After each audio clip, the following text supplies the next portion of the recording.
Hello viewers, good morning. Welcome to my new vlog. कैसे हो आप सभी? आई होप आप सभी स्वस्थ और मस्त होंगे और अपनी स्टडी को कंटिन्यू कर रहे होंगे और अपनी लाइफ में आगे बढ़ रहे होंगे। तो अभी ये मॉर्निंग का समय है और मैं गई थी छत पर।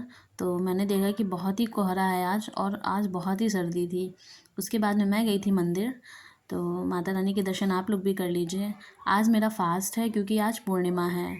तो आज मेरा फ़ास्ट है, हर पूर्णिमा को मैं फ़ास्ट रखती हूँ। तभी के लिए मैं मंदिर गई थी दर्शन करने माता रानी के। और वैसे तो मैं रोज़ मंदिर जाती हूँ जल चढ़ाने, लेकिन ये हमारी वरदानी माता हैं तो उनके दर्शन हम लोग हर पूर्णिमा को करने जाते हैं।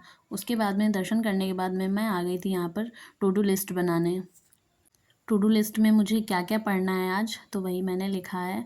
तो आज मुझे केमिस्ट्री पढ़नी है। कल मैंने टॉपिक स्टार्ट किया था पर कंप्लीट नहीं हो पाया था। उसमें 3 वीडियोस हैं पदार्थ की अवस्थाओं का जो चैप्टर है।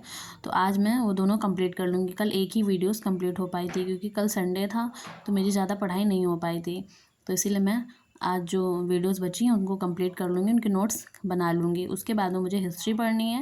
हिस्ट्री में नोट्स बनाने हैं और जो सिंधु घाटी सभ्यता चैप्टर मैंने स्टार्ट किया था लर्न करने के लिए, तो वो आधा लर्न हो पाया है, अभी पूरा नहीं हुआ है क्योंकि वो चैप्टर बहुत बड़ा है।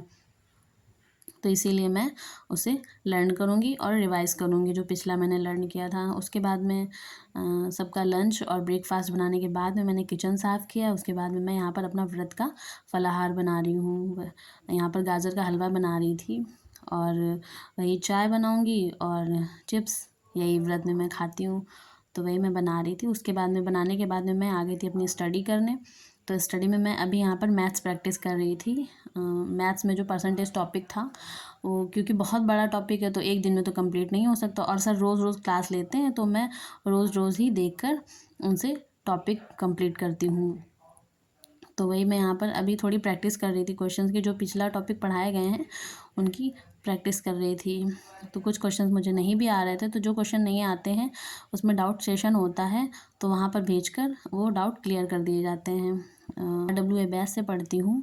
वहाँ पर सर लोग बहुत अच्छा पढ़ाते हैं और ऐसा नहीं है कि सभी लोग वहाँ से ही पढ़ें, ऐसा बिल्कुल भी नहीं है कि सभी लोग बैच खरीद कर ही पढ़ सकते हैं। मैंने बैच इसलिए लिया क्योंकि बैच में ये रहता है कि जो भी होता है सब सिलेबस वाइज पढ़ाया जाता है। जितना सिलेबस होता है उतना ही कंप्लीट कराया जाता है, इधर उधर का कुछ भी नहीं रहता है। और ऐसे बैच नहीं रहता है तो फिर हम यूट्यूब से पढ़ते हैं तो फिर सारी चीज़ें यूट्यूब पर नहीं मिल पाती हैं। एक टॉपिक की सारी वीडियोस नहीं मिल पाती हैं, फिर इससे परेशान होना पड़ता है। और मेरी मैथ्स भी वीक है तो मैंने सोचा कि बैच ले लूँगी तो उससे स्टार्टिंग से पढ़ाया जाएगा मैथ्स, क्या क्या टॉपिक रहेंगे, तो उससे मुझे आसानी होगी और प्रैक्टिस भी अच्छे से कर लूँगी मैं। इसीलिए मैंने बैच लिया। और जैसा कि सभी आप लोगों को पता है कि मैंने 28 डेज़ का चैलेंज लिया है, तो आज उस चैलेंज का मेरा डे 6 है। कल डे 5 था और आज डे 6 है। चैलेंज लेने से ये होता है कि हमारी स्टडी में कंसिस्टेंसी बनी रहती है, मतलब स्टडी छूटती नहीं है। ऐसे तो ये रहता है कि चलो आज नहीं पढ़ पाए तो कल पढ़ लेंगे, कल नहीं पढ़ पाए तो परसों पढ़ लेंगे। और ऐसे हमें ये रहता है कि नहीं, हमें अपनी स्टडी करनी है क्योंकि मैंने चैलेंज लिया है, जो मैंने टारगेट किया है, टारगेट मैंने जो बनाया है उसे मुझे आज कंप्लीट करना है। तो उसके बाद में मैं यहाँ पर हिस्ट्री लर्न कर रही थी। जो मैंने पहले लर्न किया था उसे रिवाइज़ भी किया है और यहाँ पर लर्न भी कर रही थी। हाउसवाइफ होने के साथ साथ स्टडी करना थोड़ा मुश्किल हो जाता है, पर मुश्किल कुछ भी नहीं है, हमें उसको आसान बनाना है। क्योंकि बैचलर्स की तरह हमारी उतनी पढ़ाई नहीं हो पाती है जितनी बैचलर्स करते हैं, क्योंकि हमें घर के काम भी देखने होते हैं और साथ में पढ़ाई भी करनी होती है। पर हार नहीं माननी है। थैंक यू गाइज़, मिलते हैं नेक्स्ट व्लॉग में। Bye bye.